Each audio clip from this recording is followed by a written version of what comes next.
Okay, Adam, so we're here beside the river in Kilkenny. You're just after recording a new album. It Is What It Is the title of that album. Can you tell me why you picked that name? So me and a friend, we were chatting a lot. He was actually my manager at the moment, Martin Drennan. We were just having lots of chats about just the way things are going on these days, the way the world is, and no one knows what the hell is going on. And we just, at the end of each of these discussions, we just keep saying, it is what it is, over and over again. Like, so eventually it just came to be that the album would be called It Is What It Is. And it just, so much of that that title, like, I just think it just represents the kind of concept and the way I'm trying to drive jazz. I'm trying to bring it to a place that's undefinable, and I don't want people going, oh, this is like this reminds me of this. I just want it to be its own genre of improvisation, and I think saying it is what it is diminishes all that, what's the word for it, that other perception. Yeah. I think that's a good way of describing it. That's awesome. That's awesome. So yeah, you're saying the name is kind of like where you want to take jazz, but it came from discussions about where the world is for sure at this moment in time. So do you think what's going on in the world at the moment has influenced the writing of this album as well? Definitely, like, and I think like the people wanting to create new things that will stand out. This is the time to create now. Artists don't have excuses, I don't think, anymore, if you are a musician otherwise. This is the time to create, and I think I just wanted to create something that was so badass that this time has definitely influenced it, because it's been the push I think my music's needed. Awesome. For sure. How did you go about getting this album together then? Who's playing on it? So I was chatting to Tom Corcoran for a while, briefly online. Amazing drummer. Tom played in LA for years, and I guess he's like the kind of drummer I've been looking for a long time. He has like a lot of jazz in him, but he also has a lot of power in his playing, and he has feel and heart, and it's what I've been looking for, I guess, in a drummer. And we were chatting briefly over line, but I was busy with other albums at the time, and I'm always busy, to be honest, these days. Whether people believe it or not. But yeah, we were chatting a good bit online, and then I just found that he was the right guy for this album. So I gave him a shout, and he was up for it. I was psyched about that. And I also asked Graham Heaney, just great double bass player. He's played with a lot of famous pop artists and otherwise. Really, really cool dude. Pleasure to work with as well. And yeah, I think he's done a bit with like Hosier and Mundy, and like there must be loads of people he's done with. I don't want to go name dropping, you know what I mean? Sure. But like he's done a lot. They both have, and so it's he was kind of the double bassist I was looking for as well. I've heard his stuff, and I've heard different stuff online, and I was like, that's the kind of sound I want. This kind of grounded,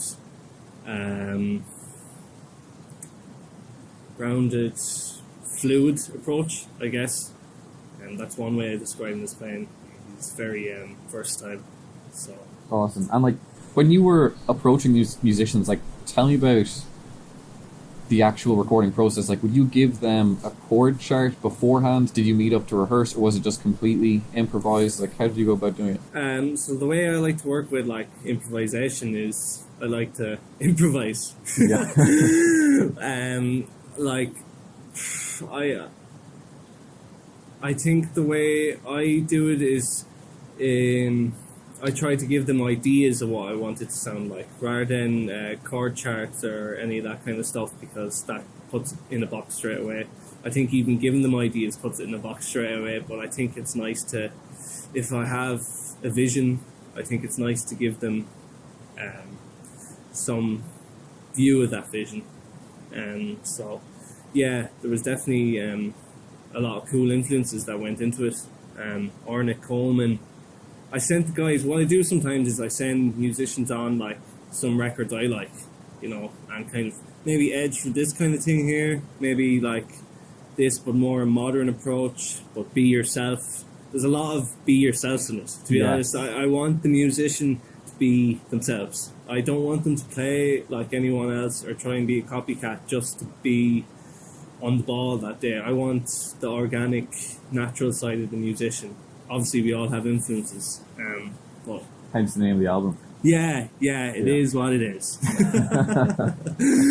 So, yeah, I think that's the answer to your question. That's awesome. That's awesome. Like, what is going through your head, if you could try to describe it, like when you are improvising with other musicians? Right. Like, is there a thought process? Is it just completely without thought? Generally, I like when I'm improvising on the day of the recording session. Generally, I want to be in non-thought. That's where a lot of meditation and other things come into. But leading up to it, there's a thought process. It's a process. It's definitely 100% a process. It isn't like just a bunch of guys getting off the field and just walking into a room and just making up as we go along. There is like something being built in my mind coming up to it. If it isn't concept, it's the way I'm going to play. During the way I'm practicing at the time, I'm going to be thinking about, okay, that's something to think about for the recording.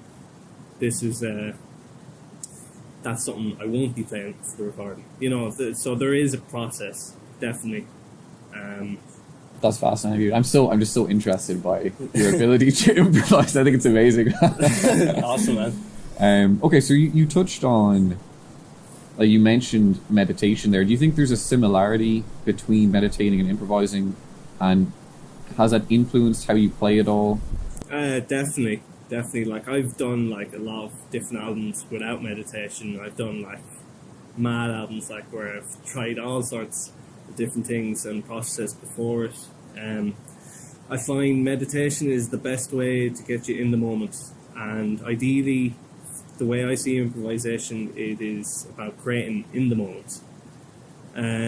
So yes, it definitely is a great way to set you up and get you in that mindset. It gets you in the zone.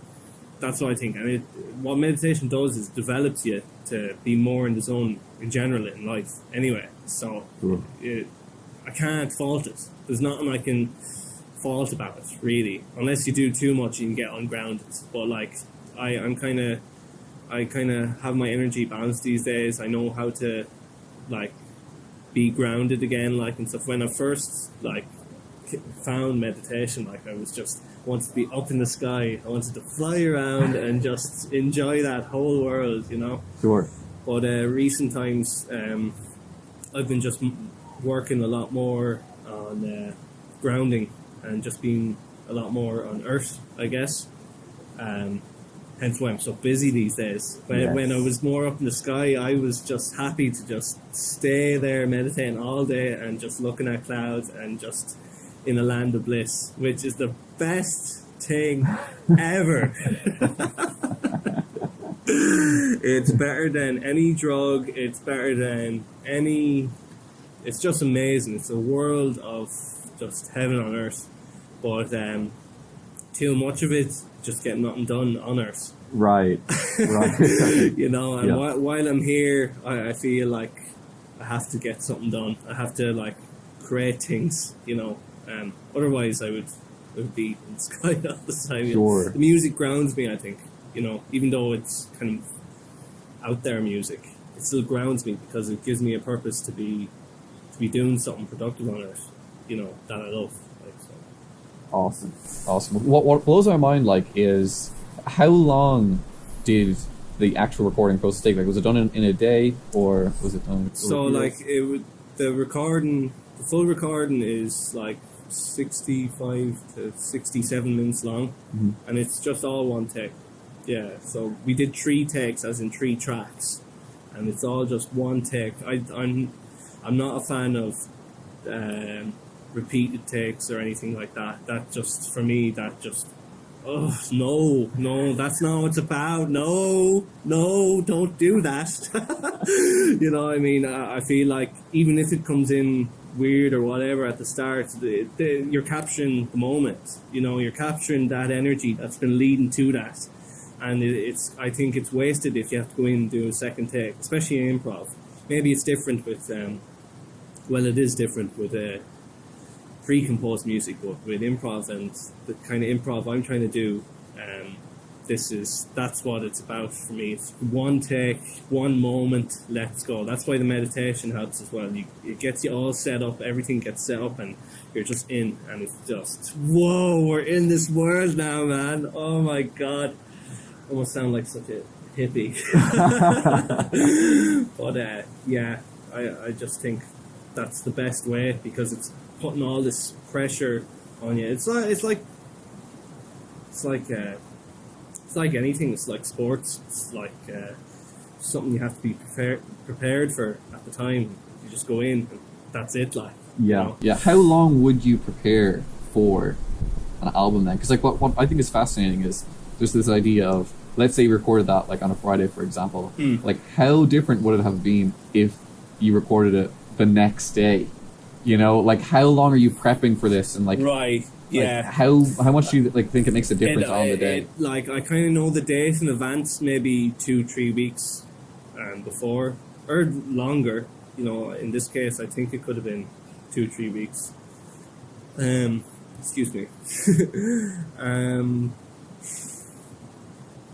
I can see the date coming up, and I can see what has to be done before it. I've been doing a lot of exercise these days. I'm doing a lot of kung fu.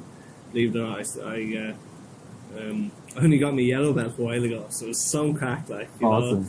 Just because I'm 27 and just starting kung fu at this age, I just thought it was kind of mad. It seems like something someone should be doing when they're younger, but I think that's really benefited how I balance my energy and prepare for things and staying grounded, especially coming up to these things. You're thinking a lot. It's a process in your mind, and it's just going, and I can see all the ideas, and I'm going, okay, can use that. It's like a computer, and I'm just okay, that, okay. But too much of that, you can get ungrounded, and you can get stressed out, and stuff. So Kung Fu is a great way, and obviously meditation, for grounding you out. And it gives me a routine as well to balance my energy and to prepare, I guess, for the recording session. Awesome. And you mentioned you're thinking about what ideas you can use, what ideas you won't use. Were there any particular influences before or leading up to recording this album? Musicians, I suppose musicians, but talking through that process, when you're having these thoughts, when you're thinking about what you can use and what you won't use, what are you referring to there? It's in my own playing, for the past while, so basically, I didn't.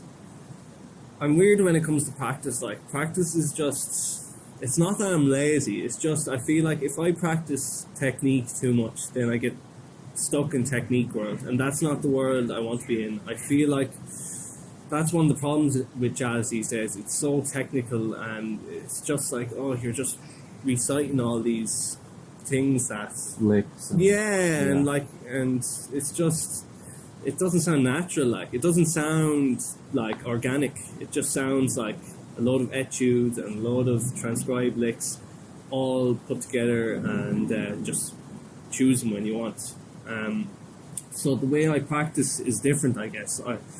When I'm practicing, I improvise. So my concept for practicing and what I will probably teach in the future, I've been writing a book that will talk about how I improvise, my kind of approach. But it's it's like 3 or 4 things in the one. It's like 3 or 4 concepts when I'm improvising. So it's like I'm improvising freely. I'm working at technique while I'm improvising. These are things I'm aware of when I'm improvising, as when I'm practicing. I'm improvising freely. I'm thinking about things that I have to work on, and at the same time, I'm trying to push what I'm creating and creating new things in those improvs. So I'm always trying to create new things, but at the same time, I'm working at my technique as well, and I'm being aware of my timing, my agility in the playing, just a lot of other things. Awesome. So I think the thought process comes in when I'm improvising, when I'm just out in the street, sitting down, like, and I'm just playing, and I'm like, it's like I'm playing like this. I'm just here, I'm just playing away. I'm like, no, not really, no. Okay, yeah, you can see where that could go. It's like I'm talking to myself. Yeah. But like, and it's like I'm sussing myself out, sussing my own playing out, and I'm like, okay, yeah, you've done that before. All these little tags are like, no, you've done that before. No. It is disciplined, even though it's free jazz and stuff. It's very disciplined. Like, I'm always being very aware of, okay, you've played that before. That's one of the main things. So you've played that before. Right. If you're playing that again, you're not creating something new. There is only a certain amount of notes and stuff, and sometimes you do end up just playing stuff you have played before. But with that in mind, I'm always trying to just create new things, and that's the main kind of, okay, if you're improvising, you're improvising. You're not reciting lines. Like, they may come out, they may not, but that's the kind of grounding foundation of the concept in improvisation, I think, for myself. Awesome. Yeah, so you're kind of being critical of your own improvisation leading up to when you record, and then when you're recording you try to turn that off and it's just pure... Yeah, generally, yeah. That's the idea. That's a good way of putting it. Yeah. I don't know, it was just something like, I felt like the way practice was for me for a long time, it was just like, okay, I don't want to go learning these standards. I don't like, I've learned a lot of standards and I've learned a lot of heads, and the way I went around like learning jazz was learning the chord progressions and just improvising over chord progressions, just working on iReal Pro, just looking at the chord progressions, making something new up every time.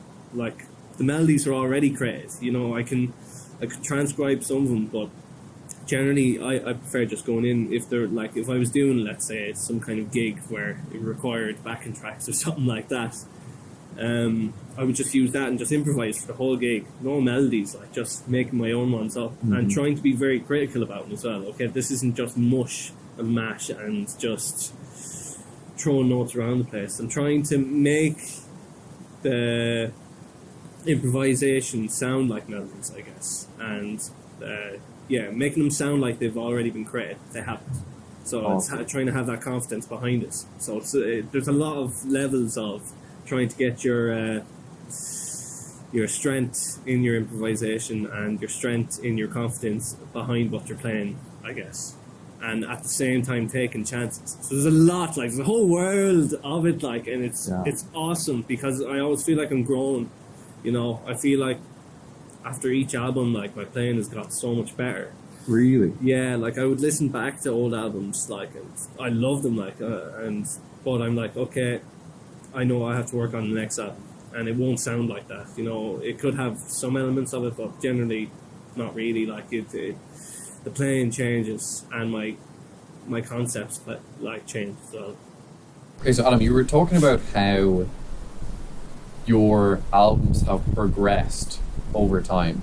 So for you, what is the goal of improvisational music? How, like, where do you want to take it in comparison with where you've been before? Like, the way I see it going, and the most genuine growth, expansive, intelligent way is for it to be completely, well, our minds are going to change. We're going to see the world differently. We're going to learn how the mind works more. Every day people will understand, will be taught, like meditation's already been taught in schools, like, so it's going to be, it has to be, you know, it's just the way we've gone. We're here with technology. Spirituality is just nearly there. Like, you know, a lot of people are waking up. It's question reality. What is reality? The fifth dimension is here for people, not for everyone, but it's a thing that's been talked about a lot. I keep saying the new way is here. I feel it. I can feel it every day. I can feel it now. The more I've meditated, the more I've learned about and reflected and saw the way the world is going, and I can just see this world. It's just this world of creation, and it's just exploding. It's just exploding, and there'll be nothing stopping it. Like, you know, like like people will have the freedom to express themselves in this new way. Like, you know, the freedom of expression. You know, just this new way, and it'll be less definable and less genre based. I think genres can put things too much in boxes. It'll be just music, just sound in the air, and it won't be people going, oh, it's like this, Tyler, it's like this. It'll be just like, okay, we're going to see this guy, he's playing this. Even the way I'm talking now, that's the way we're structured to think about it, you know what I mean? Like, it sounds like this, that's what I was about to say, but it won't be like that. It won't be like that anymore. It'll be different. People won't have to define things as much. It'll be just so free and cool, and like, just, it'll be about vibration and sound and frequency. You're just going in there, and you're just feeling it. Like, you know, you're in this world of like new things and innovation.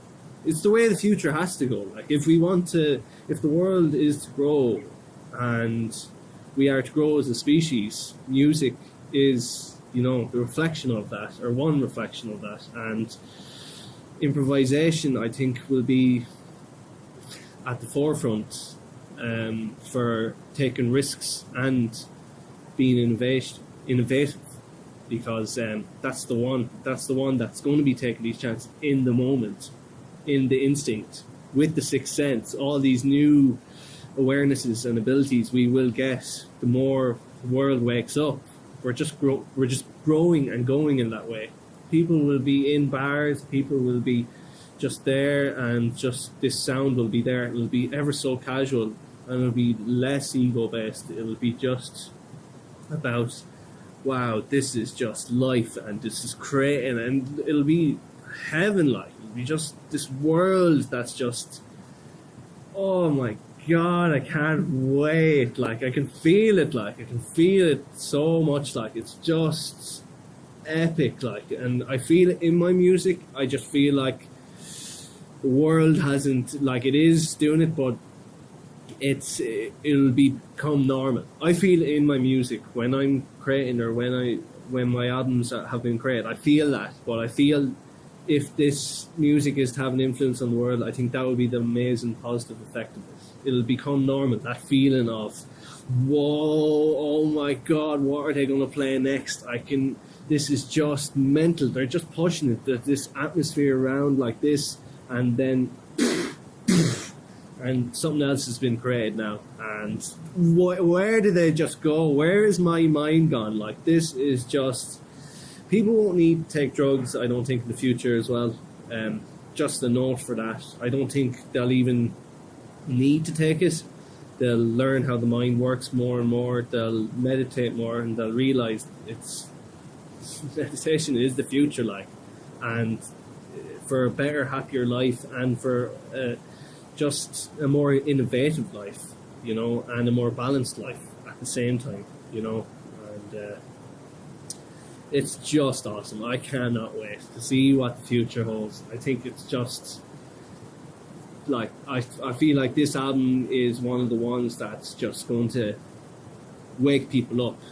Like the cover of the album as well, I think says a lot. It expresses like that kind of, yeah, come on, wake up, this is it, it is what it is, this is music, this is sound, and all we have to do is just learn how to work with it, you know, and just learn to work with that energy and express it fluidly, and that nothing holds back. Let's just go. Let's go. Let's go. Yes.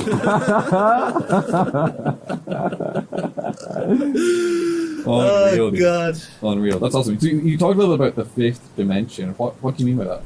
Well, like, it's more a brief way of describing it. It's more a world of love than fear.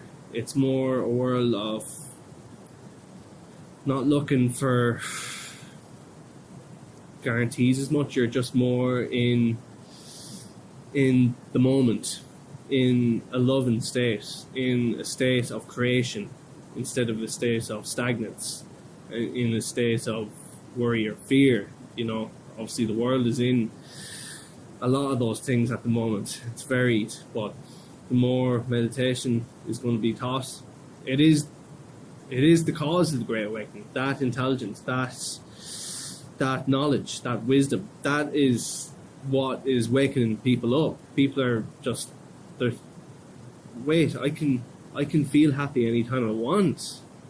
Yeah, sure, life has its ways and we all have challenges and things come along, but we have a lot more control about how we feel than we've been led to believe. And it's about learning how energy works and how we're designed. And it's nothing like we've been taught in school. I'll say that openly. Nothing like we've been taught in school. I'm saying in the most Irish accent ever as well. It's awesome, and it's what the world needs. It's, you know, it's just the next. It's the new way. That's awesome. And, yeah. That is awesome. Thank you so much for talking us through your creative process, for talking about the new album. Can't wait to hear it. Awesome. For updates about the album, check out The Sound Around Us on Instagram and Adam Nolan Jazz on Facebook. And the album will be on Bandcamp, SoundCloud, and YouTube. Awesome. Well, thanks so much, man. Great to see you. Thank you, man. Unreal.